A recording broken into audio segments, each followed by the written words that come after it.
decided not to run for president. I have deferred my retirement. And I will offer myself to the electorate in 2004. Bakit ang politika parang pelikula?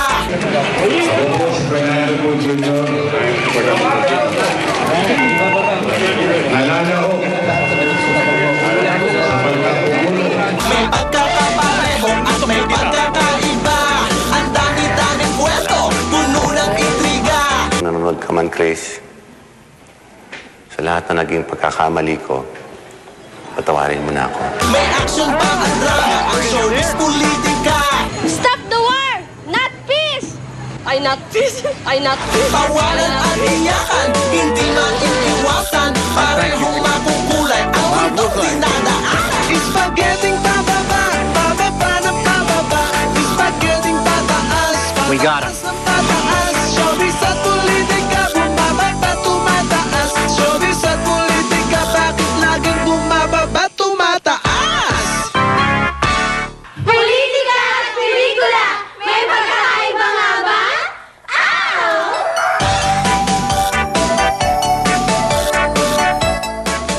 Itik sa aksyon, puno ng drama. Ganyan ang taong nagdaan, ang taong 2003. Tila dinaig pa ng pelikula sa laki ng mga eksena.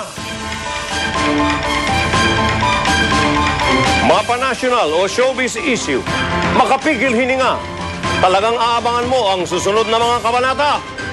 Magandang gabi po, ako si Mike Enriquez. At ako, si Joey De Leon.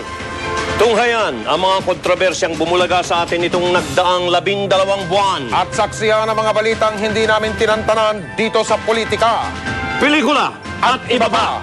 The 2003 GMA News and Public Affairs Year-End Report.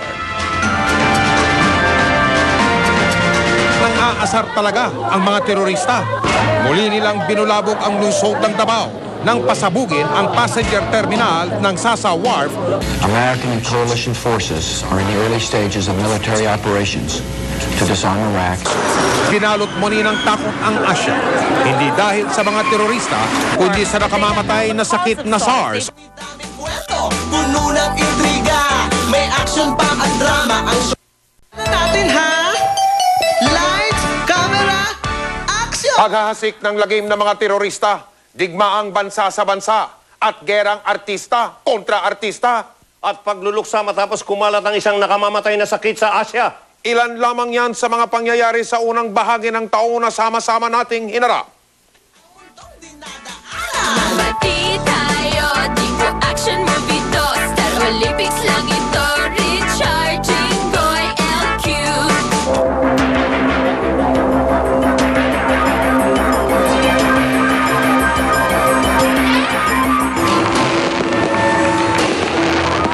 Walang pinag-iba sa mga nagdaang taon ang ginawang pagsalubong sa taong 2003. Nagkaroon ng nakabibiging putukan.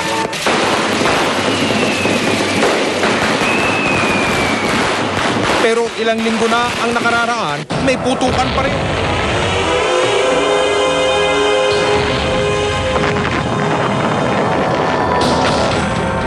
Ngunit sa pagkakataong ito, mala action movie na ang sitwasyon.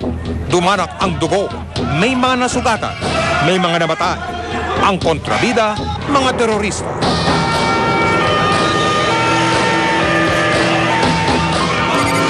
Noong Enero 7, madugo ang naging simula ng taon sa Tel Aviv, Israel.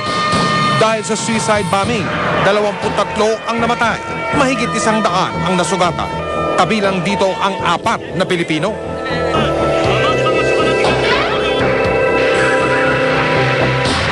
Pero walang sinabi ang bilang na yan ng pasabugin ng mga terorista ang Davao International Airport noong ika-4 ng Marso.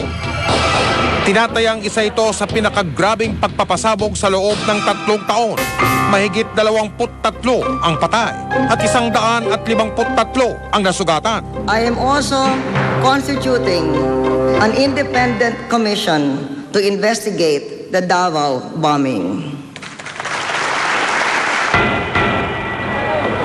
At di pa nakontento, mukhang nang-aasar talaga ang mga terorista. Muli nilang binulabog ang lungsod ng Davao nang pasabugin ang passenger terminal ng Sasa Wharf noong ika-2 ng Abril. 16 ang namatay, samantalang 55 ang nasugatan. Saddam Hussein and his sons. Samantala, sa Amerika, galit na galit ang kanilang presidenteng George Bush sa mga terorista. Ang kanilang target si Osama Bin Laden at ang sinasabing sumagawa at nangangalaga ng tinatawag na weapons of mass destruction si Saddam Hussein. My fellow citizens, at this hour, American and coalition forces are in the early stages of military operations to disarm Iraq, to free its people, and to defend the world from grave danger. Nagbabanta pa lamang ang gera. Kasama ko na sina Howie Severino, Jiggy Banicad, Greg Gonzales at Boji Sonsa sa Iraq. Dala ang mga high-tech na gamit pang broadcast. Ang GMA News, ang kauna-unahang Pilipinong mamamahayag na nag-ulat ng mga pangyayari tungkol sa tensyon sa Iraq mula mismo sa Baghdad. GMA ang nagsilbing mata ng mga Pilipino sa mga pangyayari sa tensyon sa gitnang silangan.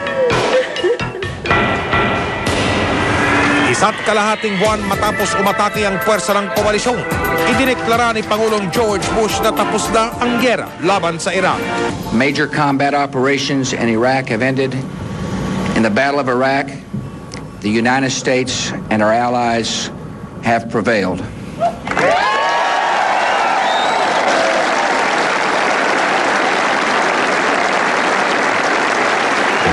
Pero walang Saddam na nahuli. Nagtago na nga si Saddam.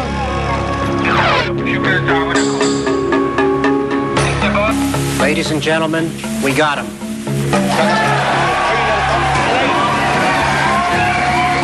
Pero tulad ng kasabihang walang bahong di sumisingaw, nahuli si Saddam sa isang hukay sa Tikrit, Iraq. This is the air vent and a fan, exhaust fan, that had been built into the hole. Madungis at parang dagang nahuli sa kanyang lungga ang dati diktador ng Iraq.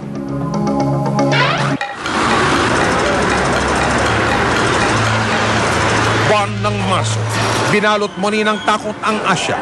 Hindi dahil sa mga terorista, kundi sa nakamamatay na sakit na SARS o Severe Acute Respiratory Syndrome.